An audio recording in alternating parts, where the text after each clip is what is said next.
what's up, guys? Welcome to the podcast. It is the last one of the year, so I figured I'd throw one more out there before 2023 ended. If you guys would like to join the podcast at any time, hit me up, and we will make that happen. So I got, of course, Will with me. What up, Will? What's up? How you doing today, man? I'm great. Good, man. Good. And we got this stranger. I don't know who he is, but he's back. What's going on? What up, guy? What up? How you been, man? Been good. Good. And before I bring out Kevin, since Kevin hasn't been on the show yet, we'll roll that fucking intro clip for him.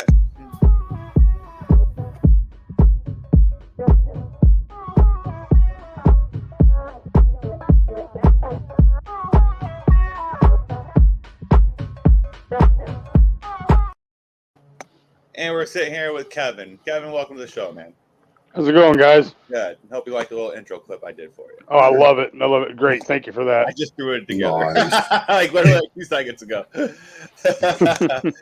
What's up, Holly? How are you doing? Yeah. Nice for you to join us today.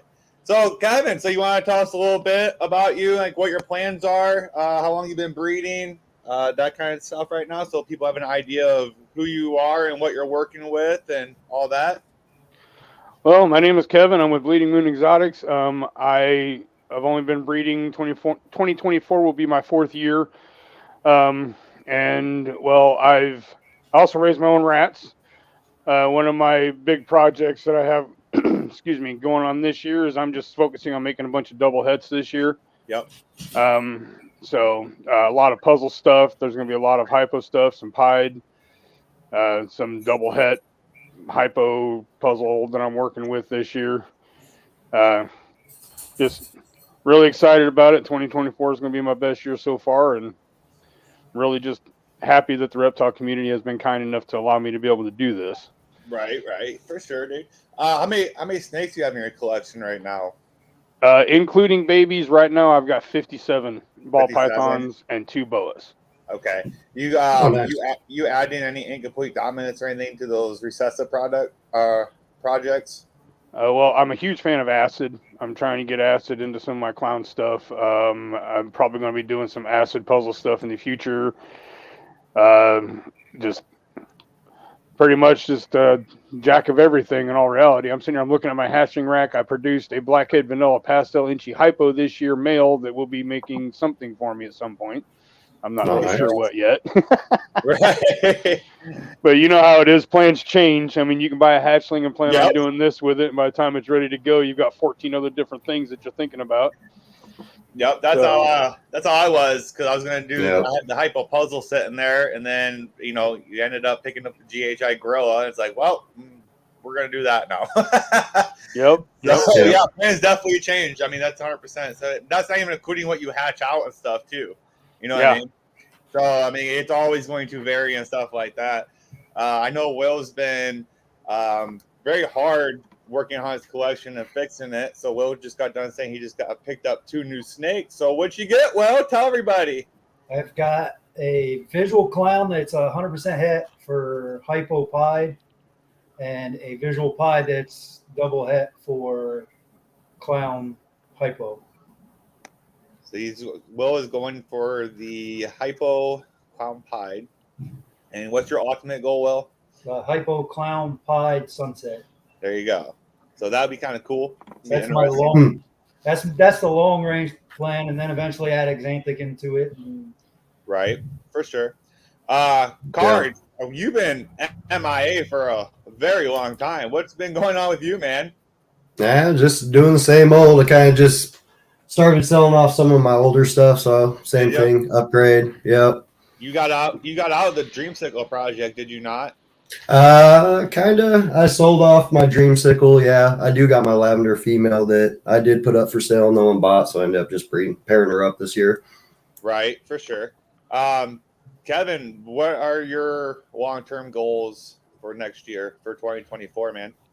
Well, 2024, I'm hoping to be able to hit some acetone Batmans, because I got a super fire het clown back here that's possible spot nose and leopard, and I'm going to be throwing, hopefully, my acid het clown male starts locking for me. He's got plenty of size and he's producing sperm plugs, but he hasn't figured it out yet.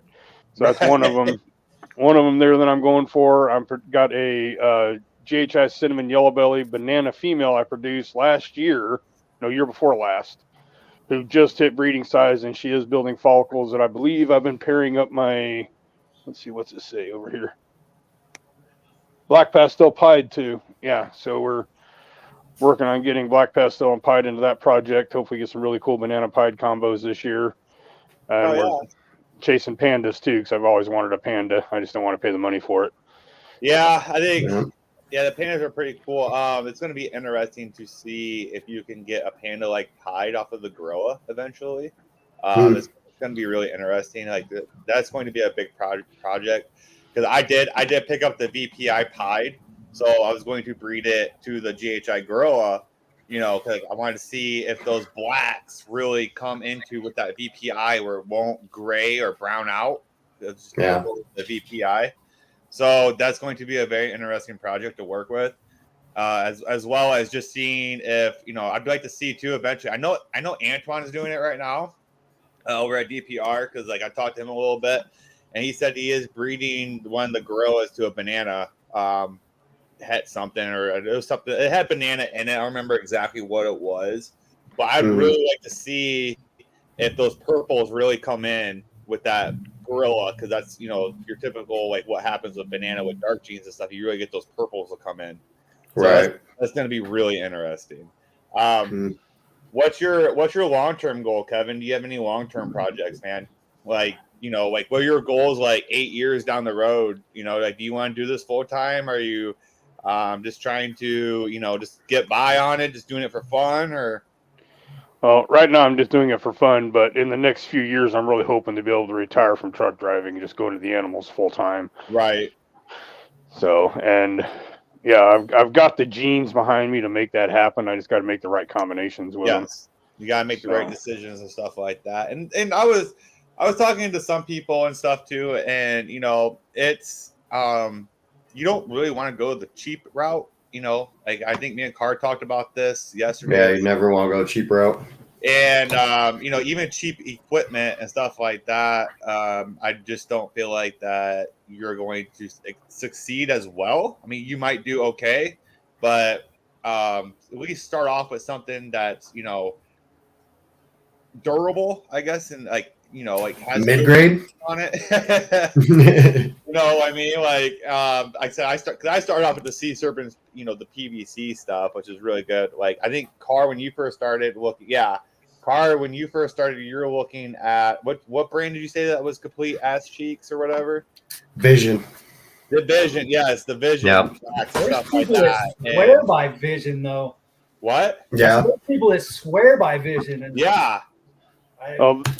this behind me had a rack of any quality. Yeah. All my equipment is animal plastics, and I'll tell you what, I like it. And all my thermostats are all Herbstat, and they seem to hold pretty well and pretty steady. And with the animal plastics racks, they're probably not exactly the highest of the high end, but they're good enough to be started for a while. Right. I'd say our displays are animal plastics. Yeah. And they're probably top. They're in the top 3 for sure.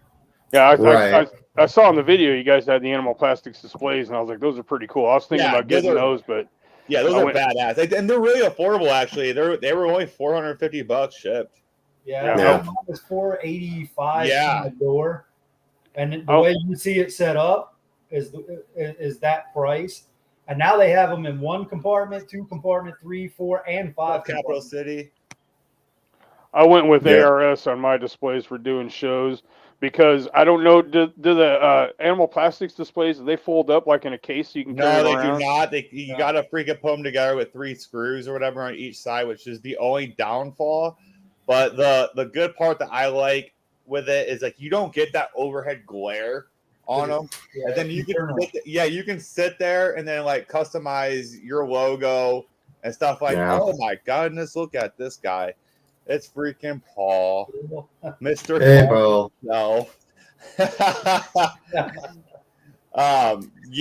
Beg me to come back. Yeah, it's about time. He's like fucking. He's like, oh, if you don't know, Paul did win the 15 minutes of lame, guys. So we got a celebrity. Unanimously. What? Yeah. So we have a celebrity Nice. in the house, actually. What? He was on the podcast with us last week, actually. Let's see So- what- Damn. So we I got- Well, congratulations, man. congratulations. I watched that podcast, man. It was Uh-oh. you guys seemed like you had a good time, and congratulations Uh-oh, on we winning there, got- buddy. We got Stop It, Mr. King Pass. Oh, you got him blushing. Calm it down. Oh, man. Oh, Oh, how you going to do you like that, Car? Can't handle the fame, huh, buddy? What? All right, we got something too for that. Car Reptiles, King of the Pastel. The award goes to the car. Give a round of applause. Yay! Oh, that's awesome, man. Oh, Fuck yeah. when we set that one up. Oh, If you want the pastel car gods, hit them up, guys.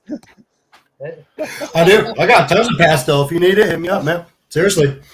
He does. Oh man, that's funny. Pastel has a Seriously though, spot. Paul. Seriously though, Paul. Congratulations, brother. I mean, I know that. We'll give you the award for the year for the Pastel King. Hell yeah. Hey, man, gotta be good at something. That's true. Right. No. Shit. That's funny. That's hilarious. Hell yeah. But yeah, so, I can't even. I freaking made that up real quick. But I got something for Car real quick. Like No, yeah. me and Paul set that up. Nice. Nice. Nice. Paul, you did a great job, man, with all those reels and stuff, dude. That was a lot of work, dude. It was Right. making all those reels every day and stuff like that, man. You deserve it. So Yep. congratulations, man. But that's why I went animal plastics. Like I said, it does suck because, like I said, you do gotta take it apart and stuff like that. But I think the overall appearance of it is just I like it a lot, and Yeah. it actually grabs people to your show or to your table and stuff like that because it's not necessarily see at regular expos all the time. And you can sit there and you can put your business name on it, LED lights, and they're inside of the display case, which is you don't get that glare, and I think the animals just look better. And they're individually locked too, so you don't got to sit there and take out the whole lock of the whole row and stuff like that. Right. It only takes like 15 minutes to set them up. Yeah, I think the first time it took me a little bit because it was the first time doing it. Now we can do our whole setup now in 30 minutes. Yeah. Yeah, I mean, that's like Might be a that's little not that longer bad. now that I got my banner, but yeah, we'll got his banner and stuff like that. And I am going to switch the logo up top to Go for Coco, guys. Go ahead and rep that Go for Coco. You know what I'm saying? Best Best stuff on the straight on the market. Will knows it. I know it. Car, I don't think you've tried. Have you tried it yet, Kevin? No, I keep all my snakes on Cypress. It Oh, there you just go. works. It works better for me being here in Kansas. I mean, it's humid as hell here most of the time, so I Right. try. Oh, God. Coco just didn't do a very good job for me. It also depends on the brand. Yeah. Go for Coco would work. I guarantee it. Yeah, Go for Coco. It works so well for you. Hmm. I promise you. Yeah, you freaking you use it, you try it out, you'd be like, I love this. I was gonna say this is a piece of it. Hang on. Where would I get it at though? Being here in Kansas City, because as far as I know, nobody's carrying it. And I mean that's 3 days that I put water on it. Yeah, I was actually just going into my tubs and stuff. I started spot cleaning and stuff like that and adding humidity. And I probably haven't touched it in probably a couple of days, probably 4 or 5 days. And a lot of it was still wet. Yeah, you don't have to saw sit the there water coming out and of it. redo it, add humidity to it. And it's really nice, actually. We are going to be doing a video once. I think when we're down in Saline, we're going to get all the competitor product. We're going to get a block of Repti Chip, a block of Pro Coco, and all this other stuff. And then we're going to make a video on my YouTube channel. It's going to compare each brand. We're going to break it down. We're going to break it down right on camera. You can see what it's like. And I'll just take the competitor brand. And I'll just throw it into the freaking corn snakes enclosure or whatever. He can use it or whatever. But Yeah, for sure. So, like I said, I should have my block of Go for Cocoa. It's the second week of January. I'm still waiting on my permit from the government. It's like I am a distributor now, so. Oh, yeah, hurry up and wait. Yeah, hurry up! Like we need that. but give me my damn money. Give me my money. Want my freaking product? Freaking always waiting on the government. That's how it is. For the record, though, I would like to say that I'm always up for trying a different product. Yeah, for sure. At least that's what a lot of people are and stuff like that. So, but the problem is with that is with the distributors and stuff like that. It does suck because like if you're sitting there and you're shipping it at the price that you get at wholesale price and stuff like that, you're not making no money off of it. It's not worth to ship it, in my opinion. Because you're going to sit there, you're going to pay $150, $200 in shipment on, say, a $200, $300 product. You're not making no money. At the end of the day, this is still a business. And at the end of the day, for me to sit there and have to, and even Billy said the same thing. I talked to Billy about it. And Billy's like, no, dude. He's like, I don't ship that. He's like, there's no money to be made into it. He's like, it's too much or whatever. He's like, you're only making $1 or $2 a block off of it. He's like, it's not worth my time. I'm like, I agree 100% with you. Yeah. So until I can get that cost down and that shipping cost down, I ain't shipping mine either. I'm just gonna be selling at local, expos and stuff like that, which I think is gonna do really well. So. Yeah, because it just goes by the weight of it. Yeah, it goes by the weight. Like when I was hurting for money or whatever that one time, Justin, like you sent me some. And like that was like gonna be like what, like 50, 60. It was more than the freaking blocks were. Yeah, it was like $80 for shipping or something for like two blocks or something. I was like, that's ridiculous. Yeah. Yep. So in all honesty, like to sit there and ship it is just not worth your time. In all honesty, like it's because like people want it. But, until you can sit there, you can maybe get a truckload full of this stuff, like a whole truckload, like 20 skids or so like that. I just don't see the need to ship it. You know what I mean? Yeah. So, where are your plans this year, Car? We haven't talked to you in a while. No, so far this year, I'm just kind of making hets. I don't got a lot that's breeding this year. Going again for the Pavement Clown. Didn't work out last year. So trying again this year. We got the Wookiee chocolate male. He's going to do a lot of different females just to make different hats, put other codoms into it. Make some different Wookiee and chocolate clown combos. For sure. What's up, Will? Thanks for tuning in, man. Haven't seen you in a while. Yeah, good. Hey, Will. Other than that, got some lavender going on, some pied. Yeah, just some stuff like that. All right, so making some more hats and stuff. I'm going to ask all three of you so people can learn and stuff with this. What was your biggest mistake of 2023 that you learned? Will, what was yours? The biggest mistake. I'm not saying mine. Made or that I learned about? What was the biggest mistake or thing that happened to you in 2023 that made you realize that you're like, all right, I learned from that lesson, or you know what I mean? Like it gave you that learning experience being a breeder. Just I don't know, like figuring out the snakes that I had were not worth the time that I was putting into them to make a business out of it. I wasn't going to get. The snakes I was producing were $75, $100, $200 snakes, and all the work I got to put into it and all the food I put into it, I wasn't getting my money back out of it. You're actually losing money. I was losing money. Yeah. Right. And people don't realize that and stuff like that. So if you're sitting there and you're having a clutch or whatever, and those babies are only worth like $100, $200 or so, if you don't sell them right away, by the time that even feeding it 5 times and stuff like that with the electricity, and granted, you're probably going to end up holding on to it for a little bit because that's just how the market is right now. By the time you're done with feed and stuff like that, like you're done. Like you're probably losing money, if not maybe making $50, depending.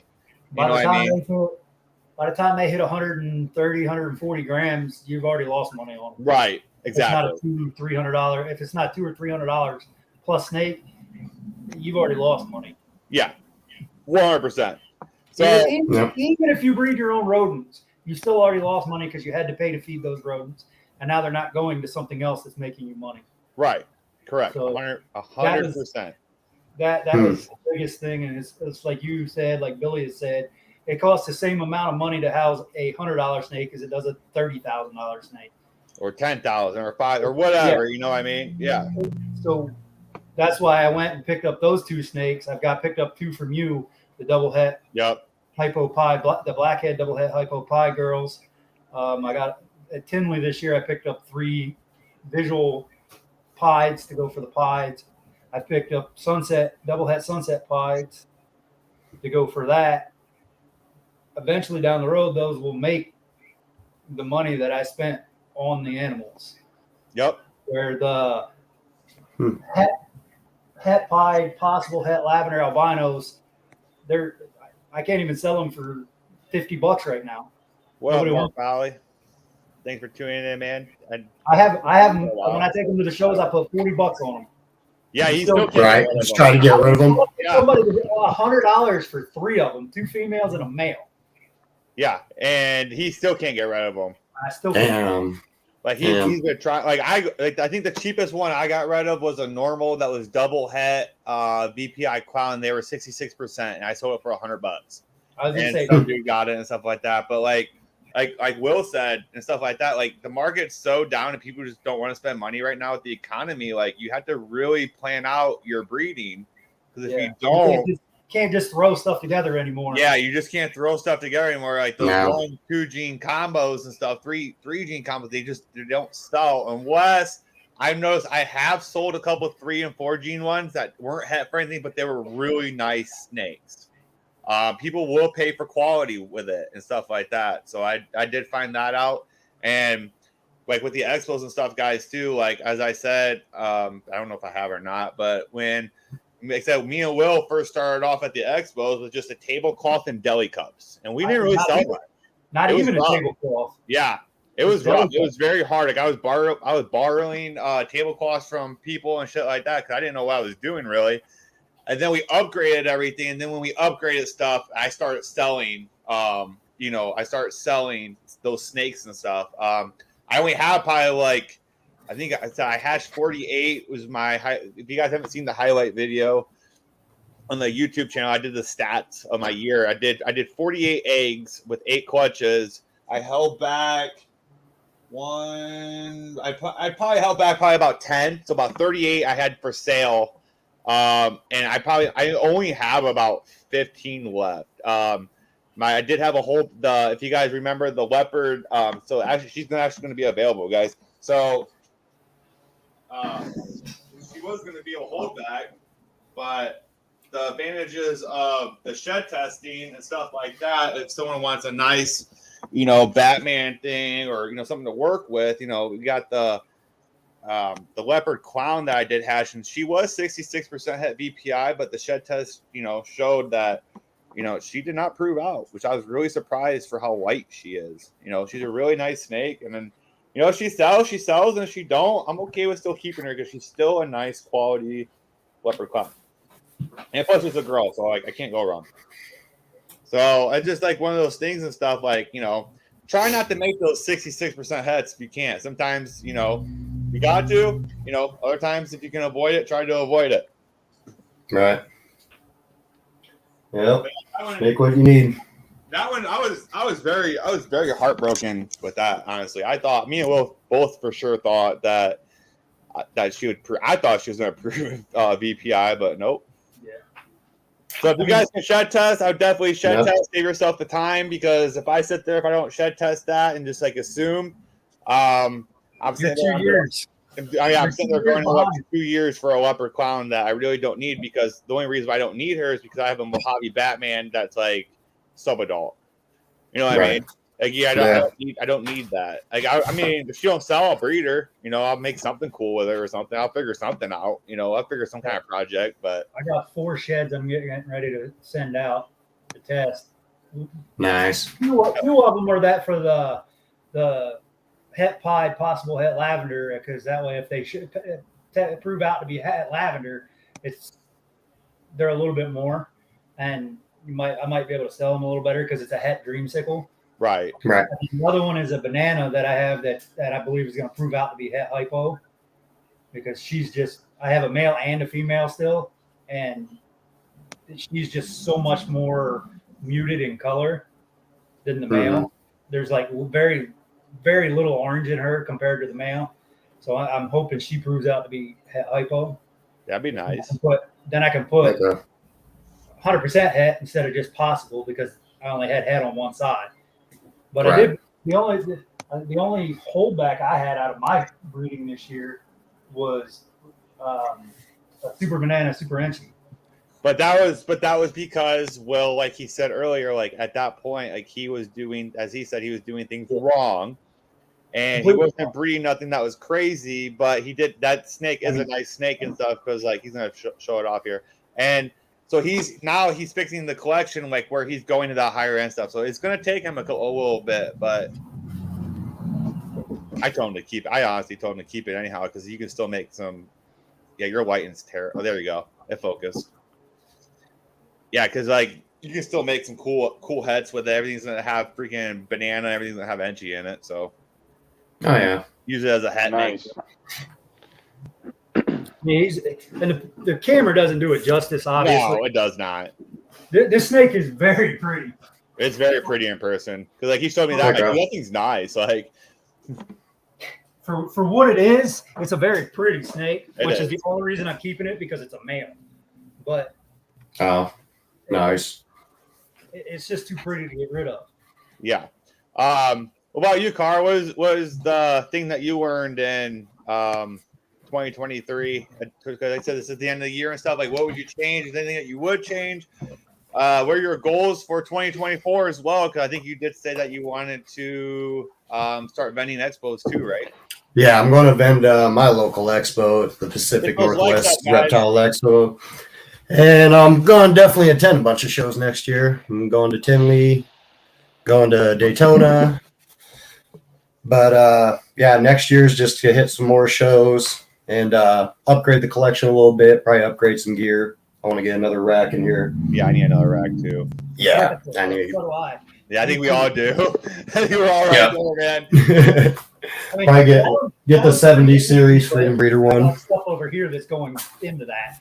Yeah. So that was going Right. to be filled again. And I need a 70-30 for the Yeah. females. I mean, because right now I got 5. I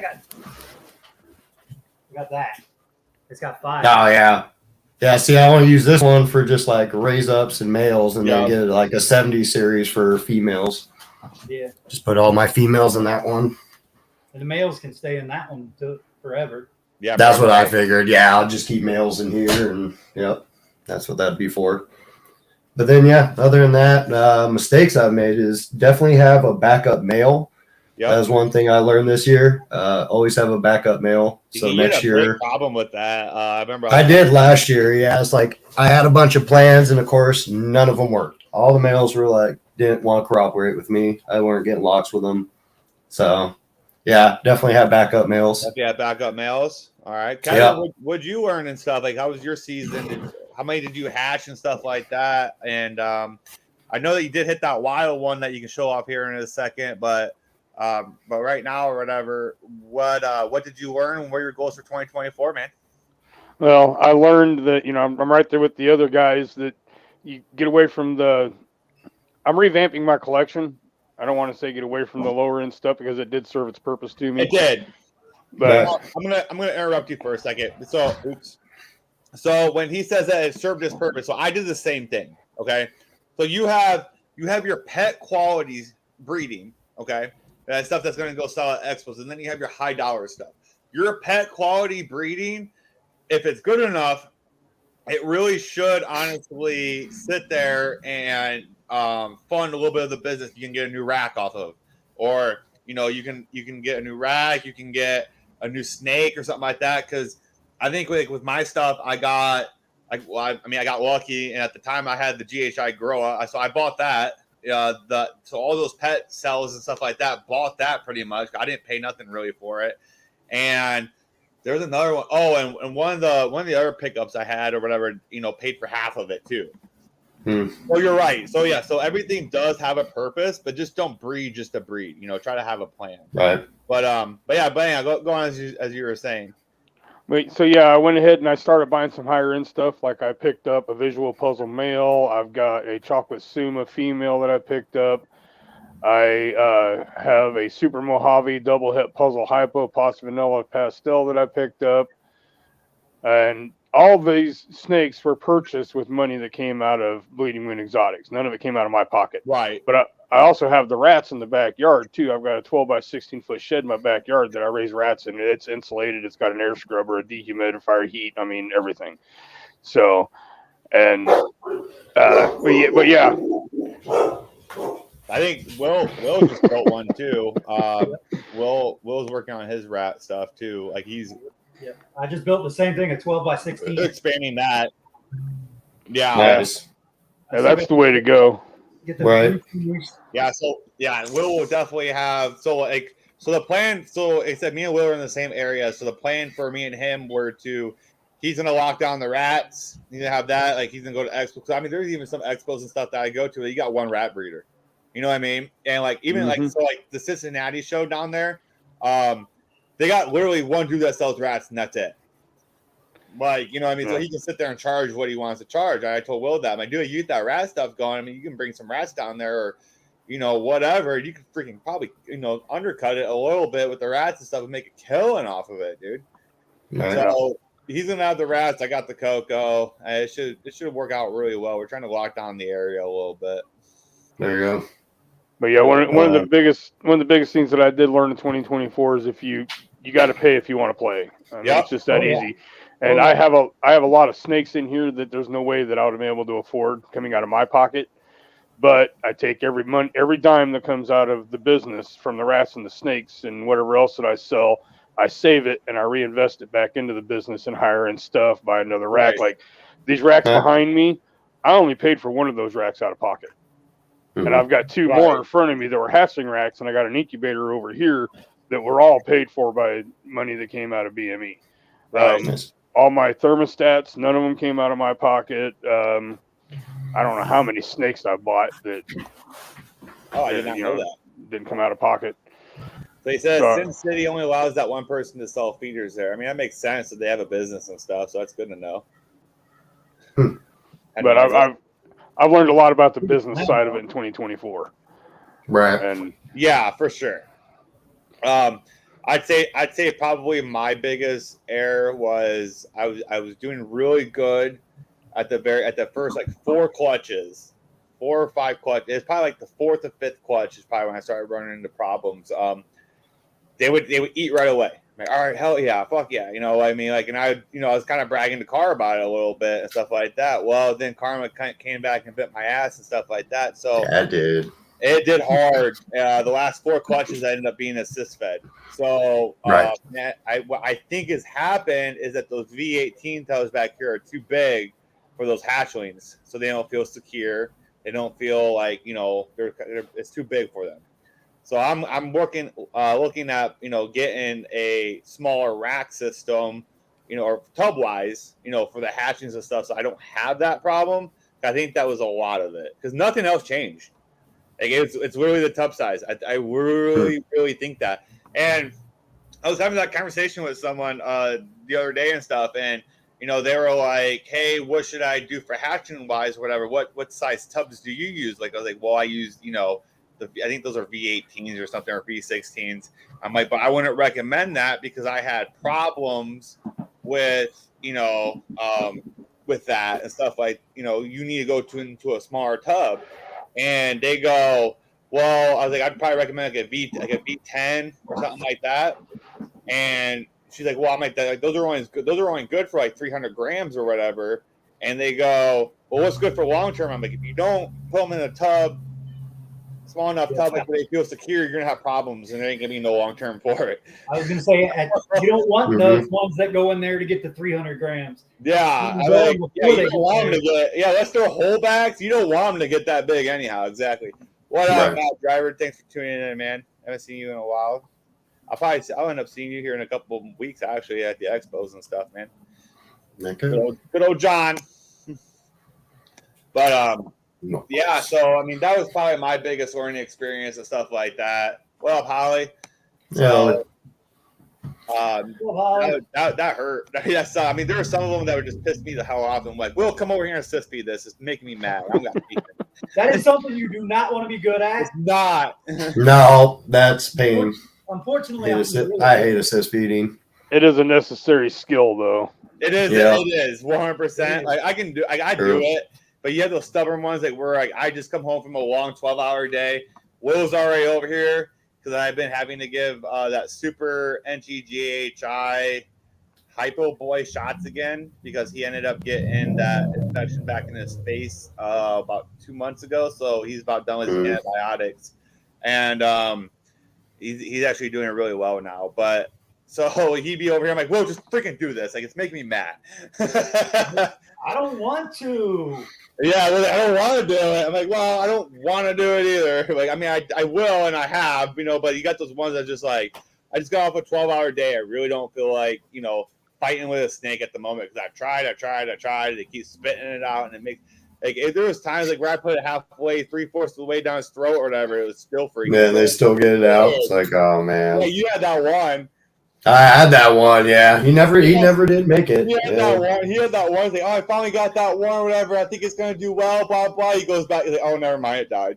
Yep, never mind. Same way with the one I had, that banana. Yeah. Like, it was doing good. I was assist feeding it. I'd started. I could get it to just where the shoulders were at the back of the jaws, and then it would take it down every time. And then the one time I get it regurged, and I didn't catch it because it put it behind the water dish. And I come in, it was upside down, and I pulled it out, and the snake literally died in my hands. It was so upsetting. Yeah. Damn. We're doing one of Glenn's I had to do. I pushed the rat all the way down, like almost down to its stomach. And it was good. Like I did get that one to finally eat. I had that pastati sugar nanny pasta. It could be blackhead too. I don't know, but I assist fed that one for 3 months. And now she's freaking pounding food. I'm like, yes! Like, there's nothing more rewarding than that. Right, when they finally start eating on their own. When they finally start eating on their own. My last two, they're eating on their own now, so. All right, so we're going to show off some snakes. Kevin, show off some snakes, man. See what you got. What people are here to see. Let's see it. This one here, this is one of my main prizes for this year. This one, I believe, is a Champagne Inchi Mojave pastel acid, but I'm not really sure because nobody can tell me exactly what this is. The pairing was Champagne Inchi Mojave to a pastel acid. I've got him and his sister. This is a male. I'm not sure how well you can see it. It's like literally like the same, as there a little bit difference in them. There's a little bit of difference between him and the sister. I'll pull the sister out here and we'll get a side-by-side comparison. Trying not to make it so everybody's looking at my crotch as I stand up, because nobody wants to see that. Car does. But I did just feed these two last night, so I don't want to handle them very often. Right. Very much, rather. But this is the male. Let me turn on the light here. Maybe that'll help a little bit. There you go. Yeah, there you go. Okay. Oh, where's the camera? There it is. But there's the male. See the stripe down his back, light up the sides. And in that white up the sides, there's like gold flaking that runs through there. This is the sister. Different bit of dorsal stripe, about the same color palette. Right. But, I mean, she's got yellow that runs all up and down through the white on the sides, too. What was the pairing again? Pastel acid to a Champagne Inchi Mojave. One, maybe the acids, maybe one has acid and the other one don't, maybe? I like this thing. I think they both might have acid, but I think this guy here, I'm pretty sure he has Inchi in him, which he'll be breeding for me here pretty soon anyway, so I'll find out what he's got. Right. And I don't think she has Inchi. I think this is just a Champagne Mojave pastel acid. Because the Mojave and the pastel are what's really bringing out that white going up the sides. Because I have the Champagne Inchi Mojave female. I still have both parents, actually. But she's more of a reddish color. But I would think that if they had pastel in them, the heads would be a lot lighter. Right. Look how dark her head is. Yeah, for sure.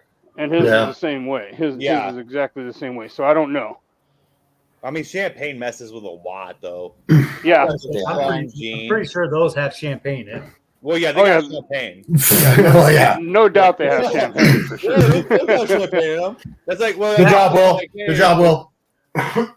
It's like, We- hey, I brought a super. Well, I mean, some of those ones I was showing Will and stuff, like with that super Enchi clutch, the super Enchi head optional clutch. My dude, they all have Enchi in them because mom was a super. But some of them you wouldn't even think. Yeah. So we were looking at them. So doesn't acid like mix up the pattern and break it up? Yes. Yeah. Acid does some pretty wild stuff. It just depends on what you mix it with. Yeah. I mean, I've got a lot of acid stuff in here, but then we got this guy. This guy here, I bought a female pastel het hypo. She was gravid when I got her. She had been bred to a blackhead Inchi het hypo. Okay. This is the blackhead Inchi vanilla. Wait a minute. No, he was blackhead vanilla Inchi het hypo. Yeah. This is the blackhead Inchi vanilla pastel hypo. Male. Hypo? Yeah. Yeah, he's Oh, yeah. he's visual hypo all day. And he Nice. is going to be a het maker for me. I'm not sure what I'm going to put him to yet. Make some heads. You say you gotta make some heads to isolate that. I think I talked to you about that anyhow. Yeah. I'm not 100% sure where I'm going to put him at yet, but I'll figure something out. I got a lavender spider girl over there. I might throw him to just to see what a lavender hypo looks like. Right. If you guys have any questions for Kevin too, or for any of us, just shoot them in the chat, and we'll answer them for you. Because I know if you have questions, we'll answer them. Oh, and if there's any of my people in here, I know they're going to want to see this guy. This is one that I produced last year. I call this. I talked to Josh Jensen about this combo. This is a GHI Leopard Acid. Ooh, okay. As far as I know, he is the only one around. What's up, LKB? And I talked to Josh Jensen about it, and I have come to the conclusion that the name of this combo, some people don't like combo names. I think it's pretty cool. I'm calling it the Fallen Angel because if you look at his head stamp, it looks kind of like a demon. Yeah. Interesting. I think what was that again? A leopard acid. Leopard GHI acid. A leopard GHI. You would think that pattern would be more wild though. But I guess the GHI is really kind of toning it down. Let me see the dorsal on it. Yeah. I think the acid would blow it up more, but it's interesting. You can see the leopard in it right there. Josh Jensen had never seen one before I sent him a picture of this guy. And he was still in the egg. And I asked him if he'd ever seen a GHI leopard acid. And he said, no. He goes, why did you hit one? I said, I think so. Because I hit him. His brother was just a leopard acid who I raffled him off. And then I got just typical leopard stuff. What does the parents look like? The mother. What's the parents of that real quick? I want to see the parents on that. Because I want to see how good this expression of acid that you have is. I mean, that could be a low expression acid. But I really think that acid would really mess up that pattern with leopard in it. This is the dam right here. This is the female. Yeah, it looks kind of just like mom, honestly. Yeah, but she doesn't have that belly stripe, and right. the color palette's a lot different than it is. Well, acid too. You get that crazy belly on it too, and yours has that. Oh yeah. I mean, he's definitely acid. There's definitely acid in it. And I had an acid leopard out of that combination too. Like I said, I got rid of him. But that's the dam. The sire is right here. He is just a straight pastel acid, and I bought him back when I paid $1,300 for this snake, and you can now buy these for $400 as hatchlings. They see leopard all day on that, yeah. But this is just a straight pastel acid. He's given me a few different clutches. Yeah. Yeah, the belly is a total giveaway on that. Yeah. Right. But this is actually... Yeah, that's how it is with freaking the acid and stuff. Like, they got those crazy bellies and stuff. That's what makes it so easy to identify sometimes. Yeah, not always, though. I have a black cedar acid up here. I'll show you next. But this guy is actually the sire to all my acid stuff. And, well, he's served his purpose here at BME, so he's ready to move on to somebody else's collection. So did you get into acid when it first came out? Not when it first came out, no. But I bought that acid male 2 years ago, and I raised them up, and of course I started plugging them in, and I just fell in love with what it does. This is what acid pewter. Nice. And you look at his belly. No, yeah. Pretty cool. Yep. Yeah, you get that acid belly on him. But he doesn't have any of the checkering, so. Right. See, because, yeah, that's how. I got the acid clown, too. You can see what he's talking about. You can see the bellies on him. They get that crazy acid belly. It's pretty wild. But as far as I you though. sorry, man. No, you're good. As far as I can tell, acid does. I mean, it depends on what you mix it with. You might have the checkered belly, you might not. Right. Have you noticed genes that if you went to go breed it with something, have you noticed genes that take away that acid belly? Yeah, like this pewter here, for instance, no checkering on him at all, but his belly's just as clean. I mean, it's almost silver. So more if maybe cinnamon does that. I was seeing if you had a certain gene that you always bred the acid with, where it takes away that belly thing completely. You know what I mean? You know what I'm saying? Yeah. Fire has a tendency to do that, from what I've seen. Because I had an acid firefly that I got rid of. Most of my acid stuff it didn't last very long. All I have left is that pewter. That pewter and the adult, and I think I have a pastel acid male left up in here too somewhere. I believe he's right here. Yeah, this is a pastel acid male hatchling. Which he looks just like Dad. I mean, he might be a little bit better of an example of the gene. That's a way better example. That was good. Will, you have any questions for Kevin or anything? So where are you planning on doing next year? What's your goal for next year of breeding? What you trying to hit? Yeah, 2024. Well, I would really like to hit some acetone Batmans.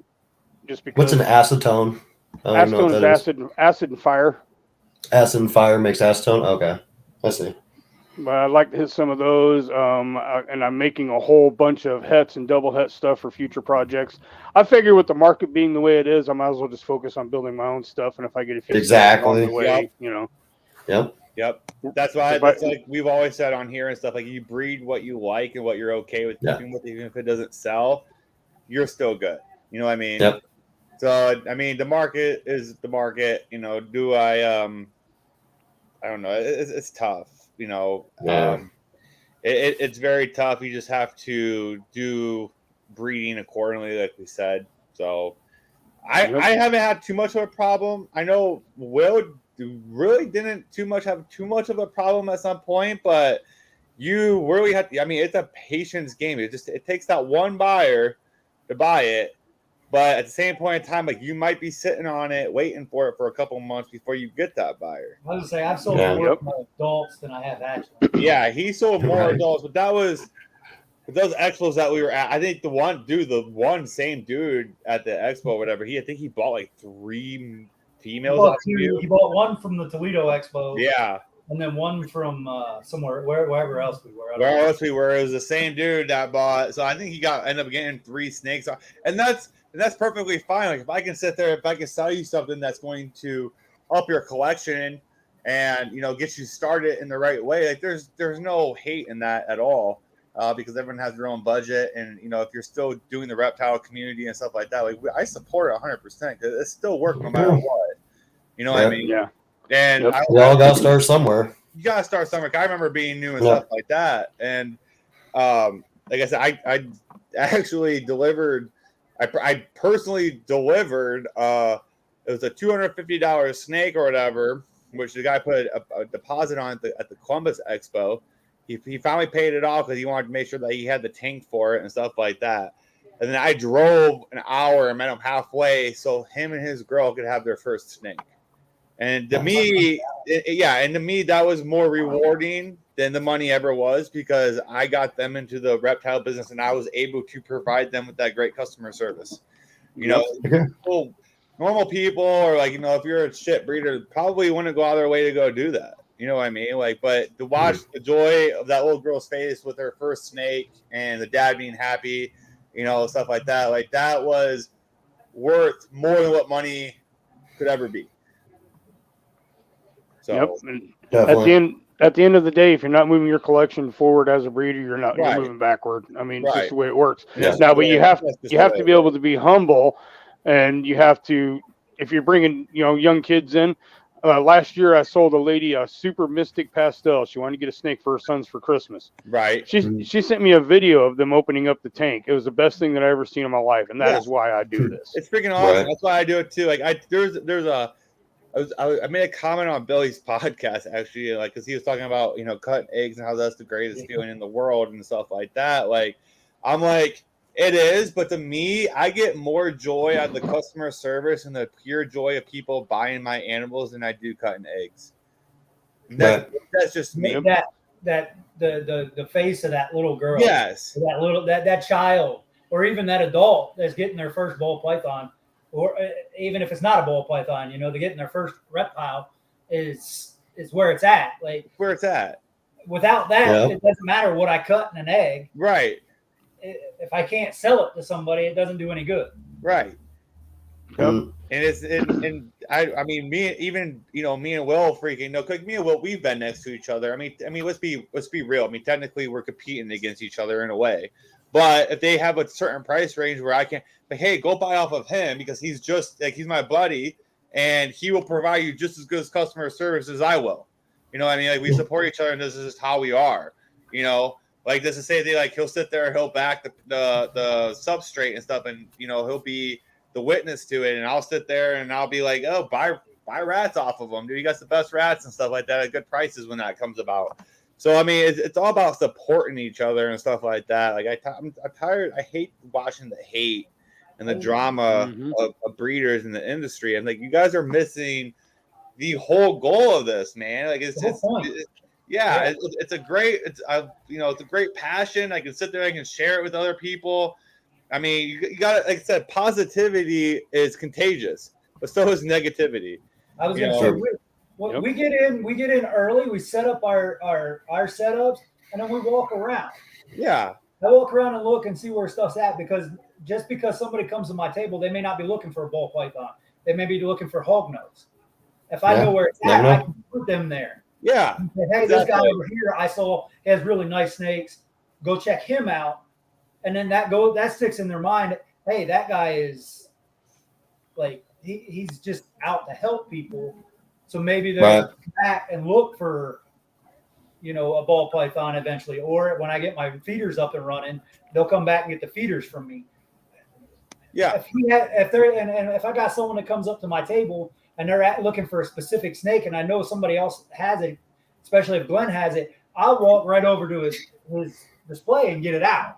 Yeah, because he has the key. Luckily, this dude. All right, so I didn't do this story. Okay, so I've been at the Cincinnati show and stuff, and thank God that Will has the same display case as me, because, and you know, thank God honestly for the expo people that run that show too, because like they had my back on this. Okay, so I leave that expo. Okay, I get home and you know I get home, I start unpacking stuff like you normally do, and I look at, I don't have my little box with me. So my little box has everything. Sales receipts for the whole year pretty much. My keys, my display to get the animals out, my car reader, everything. Like, all the important stuff is in this little box.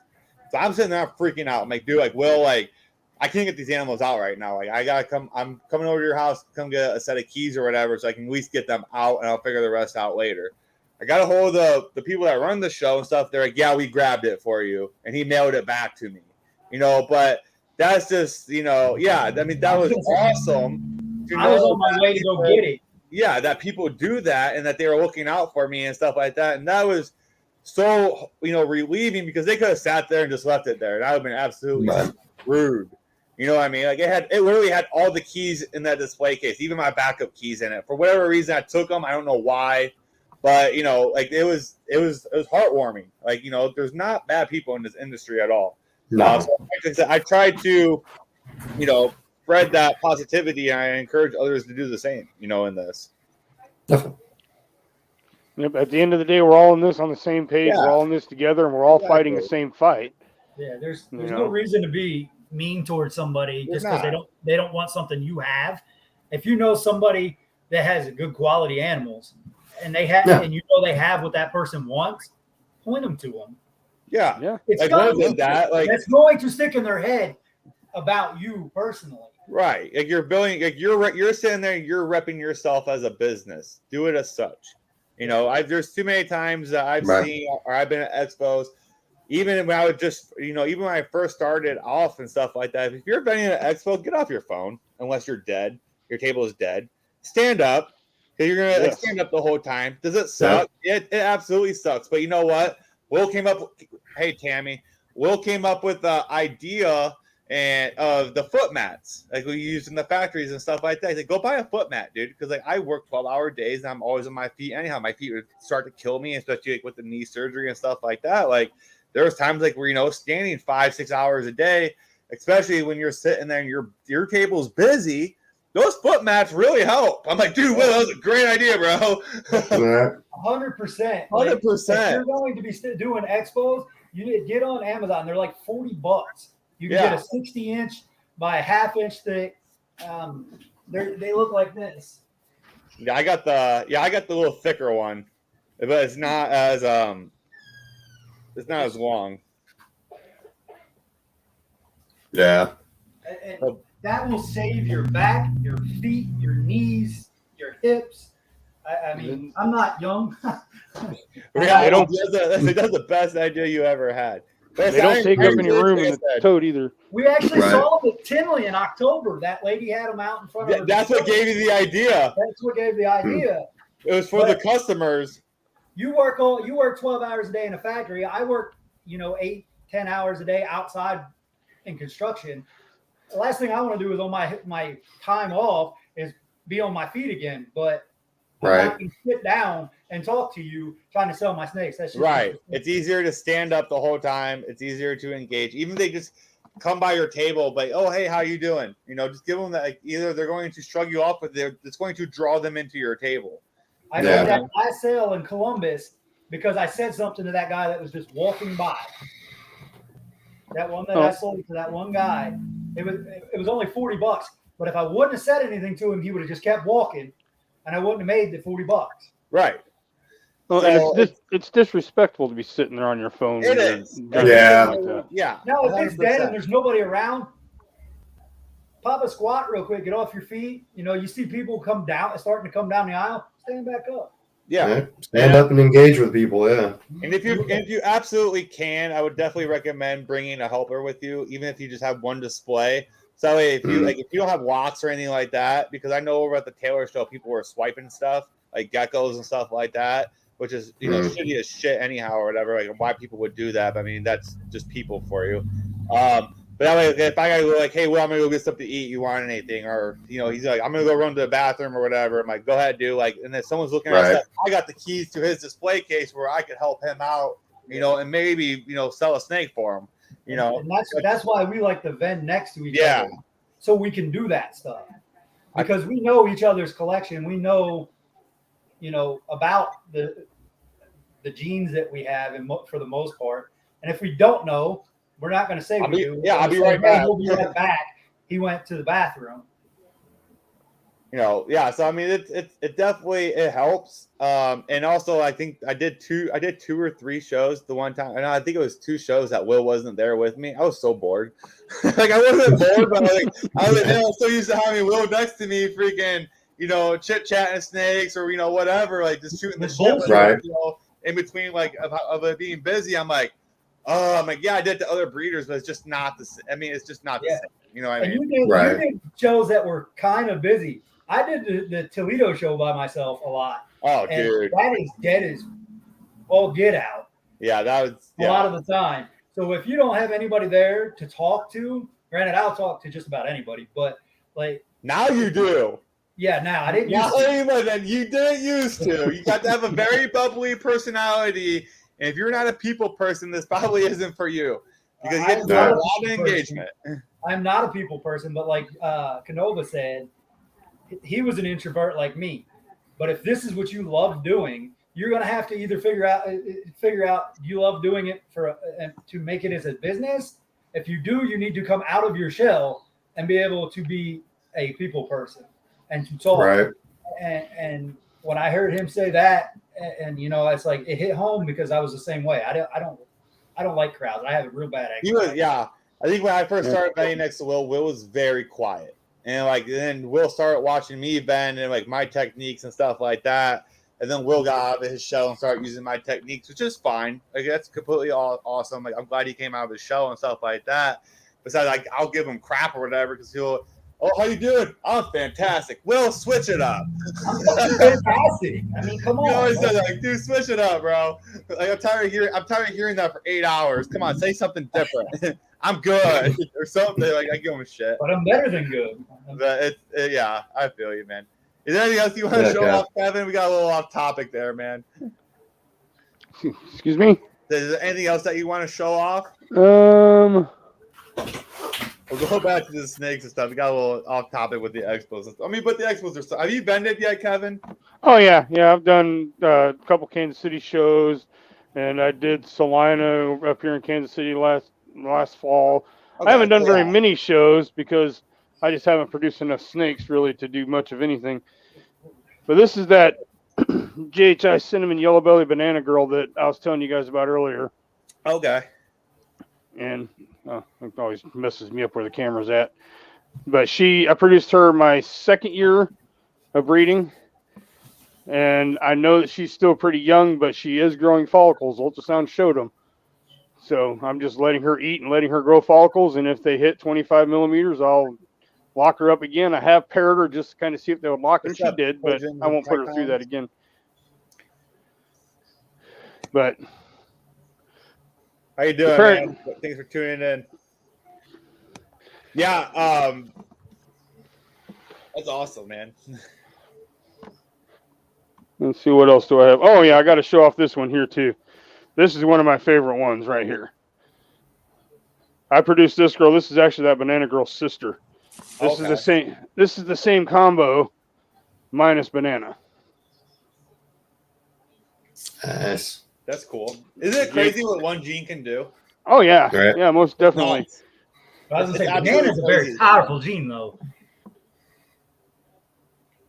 This girl, she isn't quite as developed as her sister, so she's still slamming food though. So I'm just gonna let her slam food, and then I'm gonna use her to make some hits from something.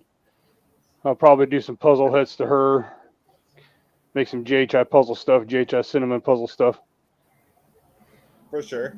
So we're gonna when he puts this back, I'll show you guys here. I don't like interrupting. I don't like it's all right, man. It's your show. No, you're good, man. I brought you on here as a guest, man. What you got? You're gonna. I got one for you. You going to? What genes do you want to add to your collection that you don't have? Oh, for me, yeah. I don't know. I've added a lot of genes this year. I mean, I'd like to get into some more recessive stuff. Yeah. You know, I mean, like I've been kind of looking at sunset because it seems to be a hot thing right now. But I've also learned the hard way that you kind of have to project out when you buy a hatchling. Like this year, if I bought a sunset, who knows what it would be in 3 years when she was ready to breed. Unless I bought a male, and then I'd still have to wait for those females to grow up anyway. Yep. And so decide whether you like brown snakes or not. Yeah. Yeah. He's not wrong. Fucking Will. He's not wrong, man. But it depends on the quality, though. Yeah, it depends on the quality. Well, we've seen some really, I mean, even me and Carp's seen it. We've seen some really good ones on Morph Market that look really good. And then you see the ones that just look browner as you look at it online. The one Justin. No, there was that one leopard one I sent you that one time. That had to be like the ugliest snake I've ever seen in my life. I was like, I'm not gonna lie, it was like a leopard sunset or something like that. Yeah. It was something simple, but oh my goodness, dude! I'm gonna show you guys something real quick. I'm gonna give you a teaching thing here. So we're going to show you how to, a little bit of, of how to stack and how to ID those genes and stuff, okay? So here's a great example of it, okay? This is my collection, some of my snakes, okay?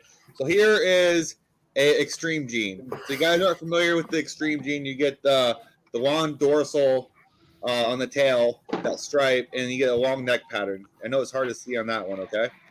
So there's the extreme gene. You stack OD onto it.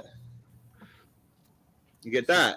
You can still see the same pattern from the extreme. The neck's a little bit longer. The neck pattern's longer on that one. You still get the dorsal. The tail dorsal stripe. Okay. Awesome. Amazing. It's more orange. Okay. Then you want to sit there and add pastel on top of that. So now you have a pastel OD extreme, and you get that. You can still see the same characteristics of the extreme gene on it. It's a lightener. But that's right there, you guys. Is just information to where if you're starting off, like try to learn your single gene form before you start stacking genes on top of it. Right. It will help you guys out. So I actually was going through. I'm like, dude, this is a great example of this, of how to stack and how to ID, so you can see how it works. I didn't really have anything like that. I'm like, this is fantastic. So I posted it and stuff like that. It kind of looks DG. Not in person. The extreme gene is very underworked. It's very cheap, but I think it has a lot of potential and stuff. I said those there were 100% het pied too. So I think I ended up selling. Well, I still have the OD Extreme boy for sale. That's only because the pastel OD Extreme was a boy too, so I didn't need the OD Extreme. And then I held back a female out of that was just an extreme gene. So we'll see. I want to see what extreme pied looks like. I don't mind pastel and pied at all. May I ask your guys' opinion on something? Yep, go ahead, man. What's up?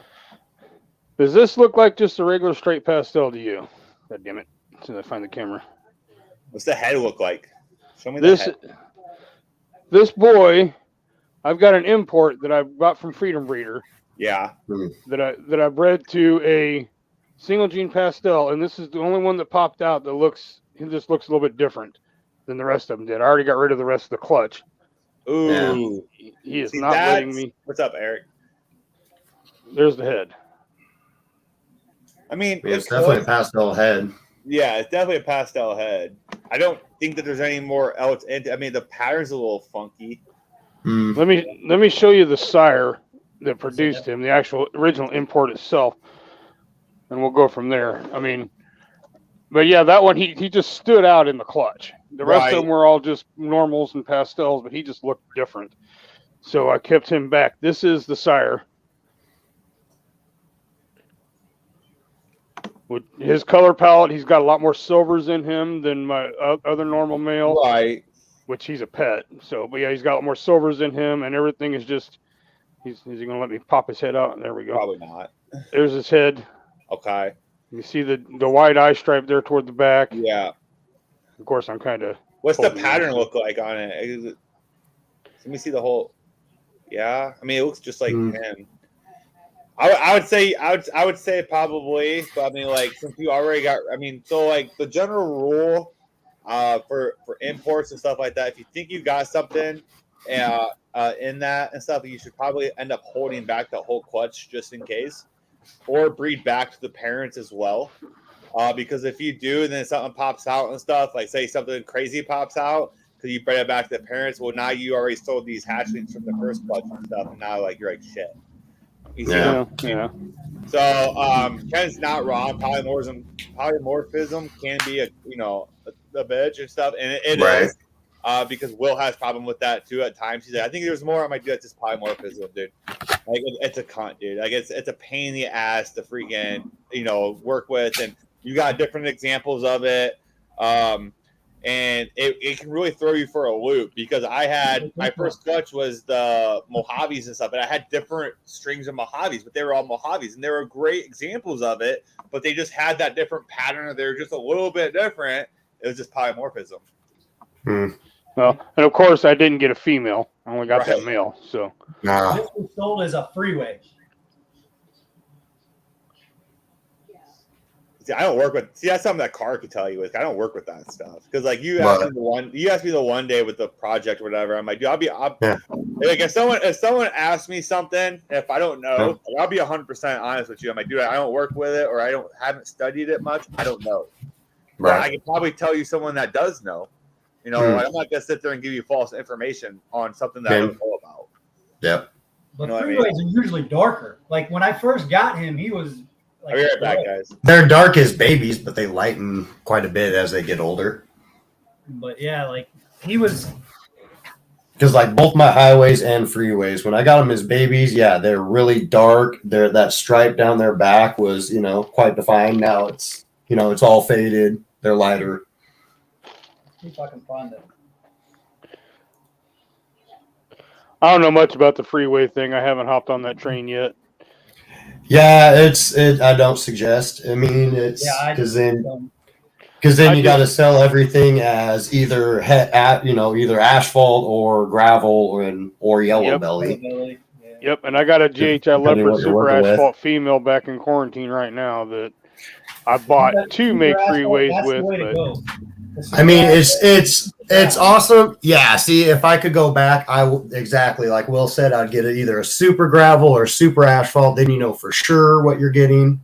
But at least now we got shed testing. So now I'm just going to have to test this whole clutch because I got the Pavement Clown clutch going on this year. So that's just a pavement is pretty much freeway highway. You mix them both together and they call it a pavement. So I'm trying to go for the Pavement Clown this year. Nice. But yeah, that whole clutch is probably going to have to be tested to find out which ones are gravel, which ones are asphalt, which ones are yellow belly. I've got two females that I'm breeding right now that are asphalt / yellow bellies, and I put that male to them. Mm-hmm. So I'm going to know what the female is because I'm either going to get freeways or ivories or super asphalt. Right. If I get a super asphalt, that means that female was an asphalt. Yeah. If I get an ivory, that means she was a yellow belly. Right. Definitely. And then I can sell them accordingly because they're gone as soon as they lay. Yeah, that's true. Nope, that's true that. Yeah, see, that was. Can't see that. I can't see it. It's terrible. That one as a baby. Oh yeah, what's up, Eric? Showing me the hand.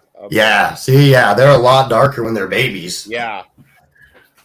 Yep. No, but as they age, they definitely lose that color. Yeah, like bad. There you go, Carr. You got a fan. Glad to see Carr back in action. Kind of a fan. At least I got one. Everyone else hating on me today.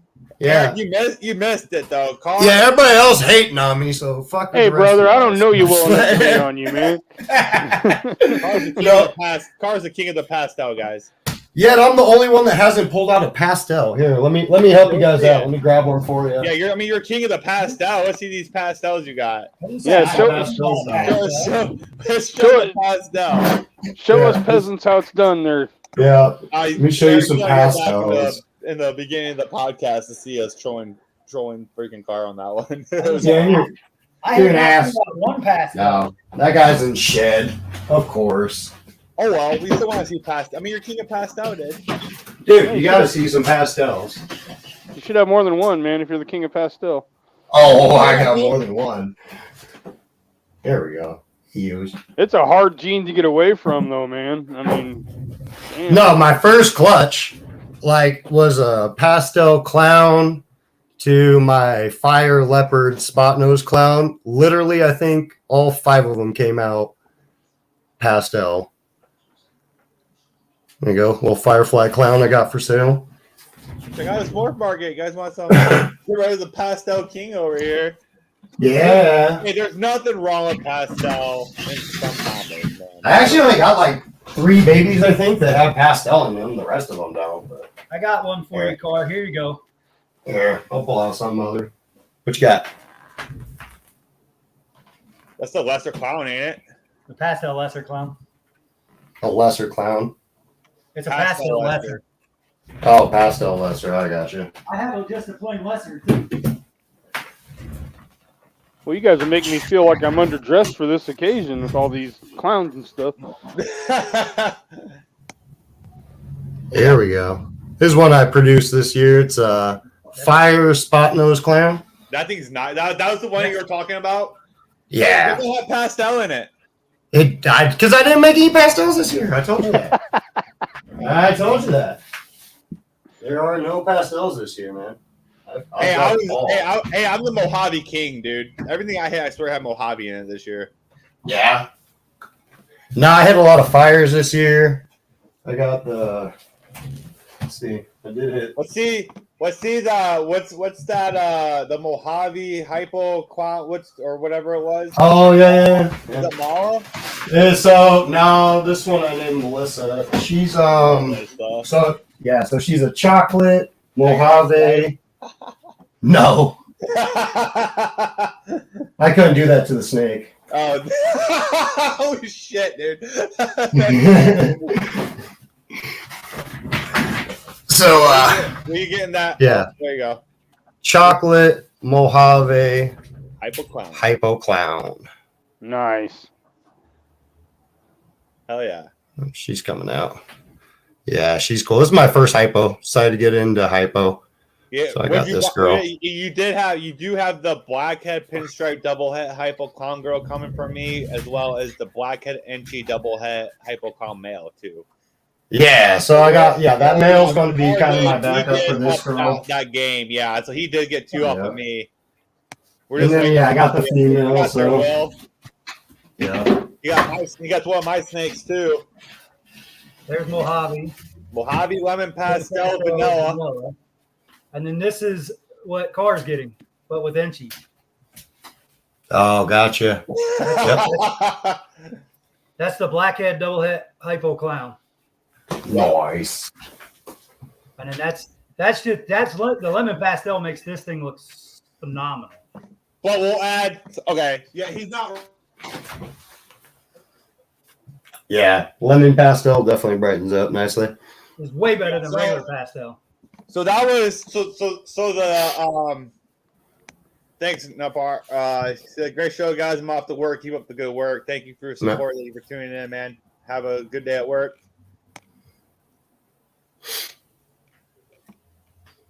So the pairing on that was a super lemon pastel, super vanilla to a banana Mojave. Okay. Yeah. Here's the banana version of it. Nice. There you go. Like lemon pastel really helps. Yeah, it's got some nice dark purples on it. It does. It almost looks hypo in person, but it's not. Yeah, I was gonna say you would have to see that in person. Yeah, if you see it in person, you almost think it's hypo, but he's really not. Like he's not even a het for hypo. He has blue eyes too. Huh.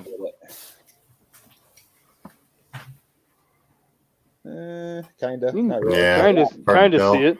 You can definitely tell they're a light color. Yeah. So I mean, like the lemon pastel, I think is going to. I think that's why, because honestly, I had a payment plan off of a girl and she defaulted on it. So Will picked that one up, and he wanted to work with lemon pastel too, and it was her loss, his gain, and I want to see where lemon pastel is going to go too. Right. Because it looks the mother to that was still bright yellow. Yeah, like, she's still, and I mean, so here's mom. Bright, like not brown, not. So here's the pastel browns out.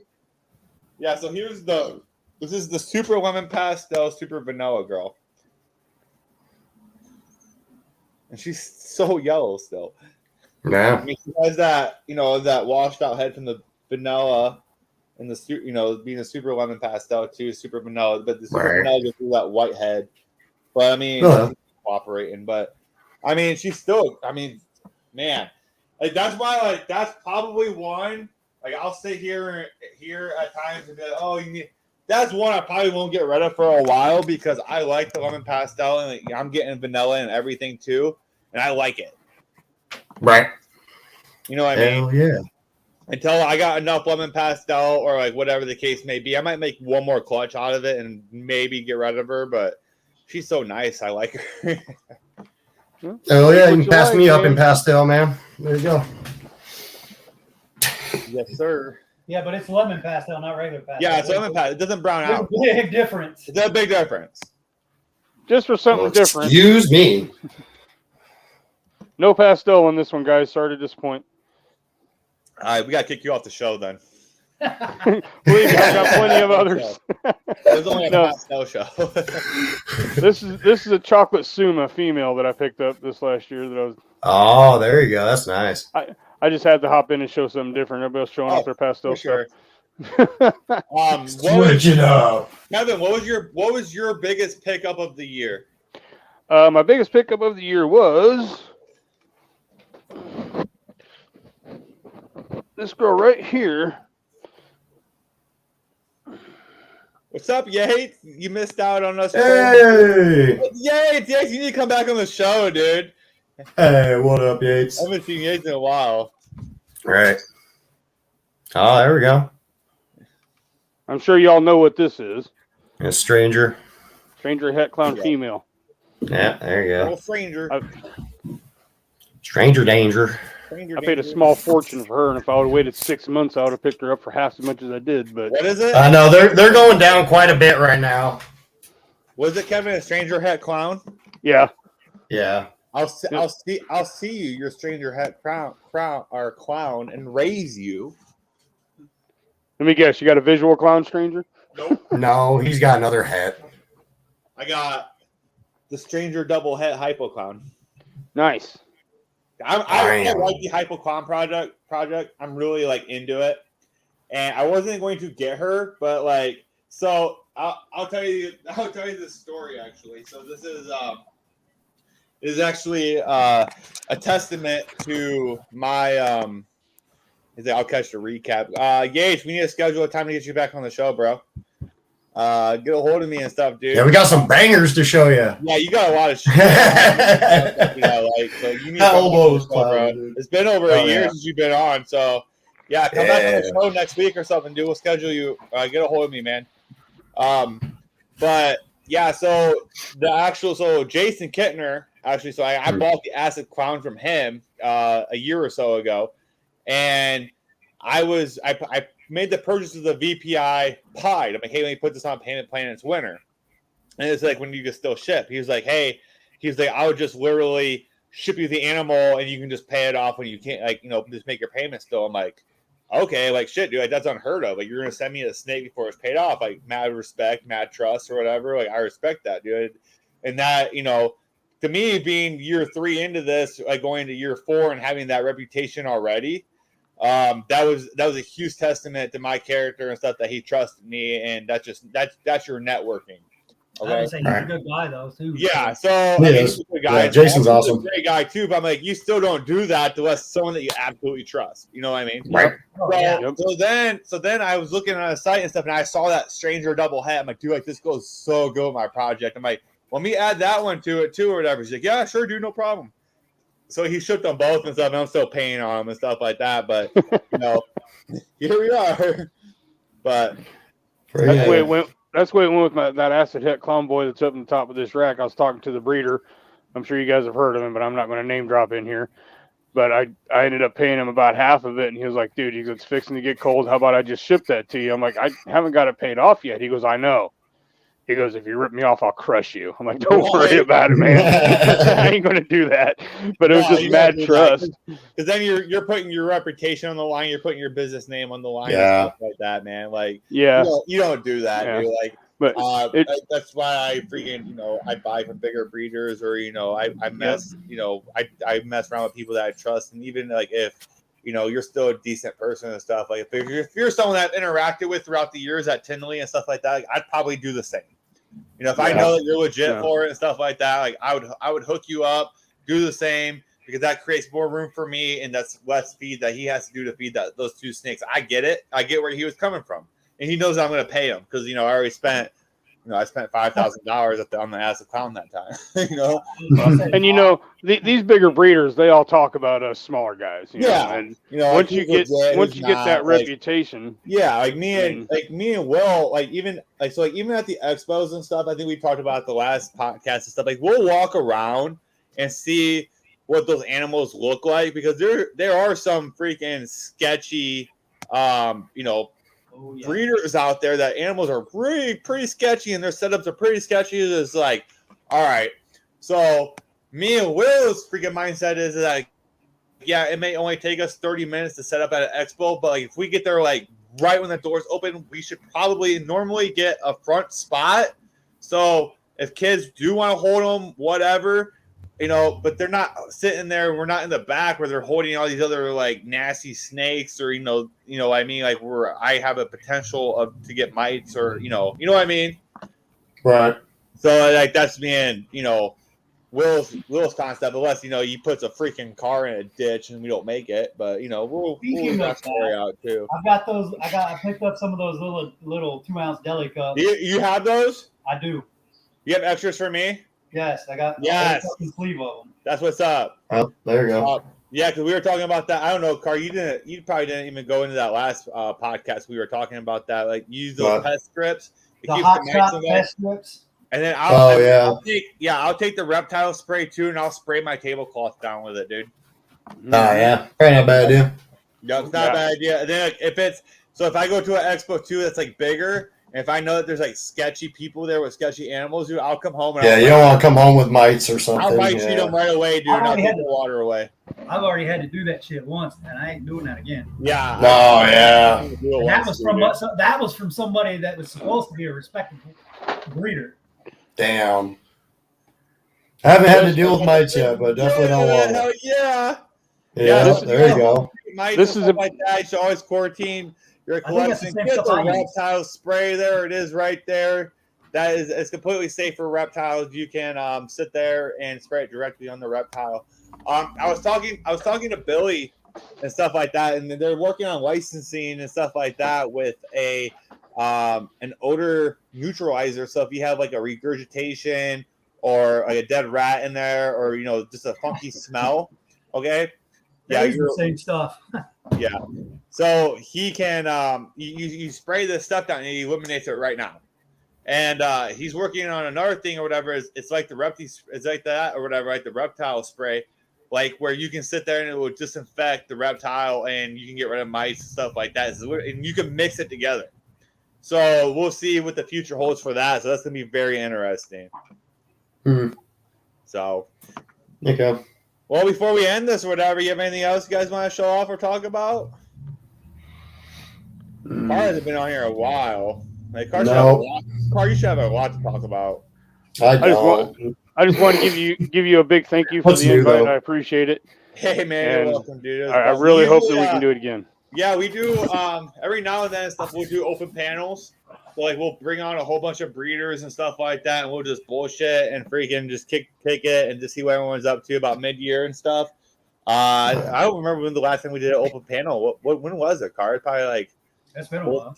But it's been a long time. So so we just do an open invite and stuff like that with an open panel and have all these breeders and stuff like that. The podcasts are probably going to end up changing from Fridays or from Saturdays to Fridays, depending on me and Will's schedule with the expos. This month, a lot of our expos are on Sundays, actually. So I could probably still keep the Saturdays. So if you guys want to get on the podcast, shoot me a holler real quick. I don't care who you are or what you have. I support you. That's just how I am. I had a couple people reach out to ask me how to get on my podcast. I'm like, dude, we just got scheduled and I'll send you the link and you're good to go. So we're all about it over here, man. So Kevin, thank you for joining us. It's been fun. Good to meet you, man. Car, about time you're back on action. Yeah, Will, definitely. It's always fun to hang out with you, man. I appreciate it. Yes, you need to come over. What is today?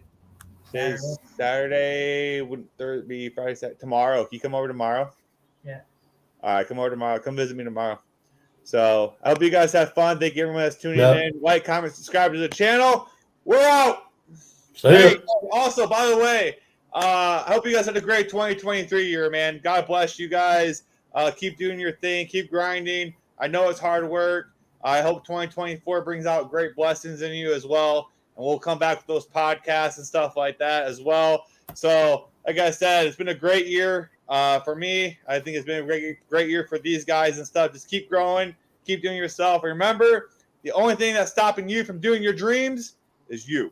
It's mentality, baby. See you guys. Happy New Year. Happy New Year. Peace.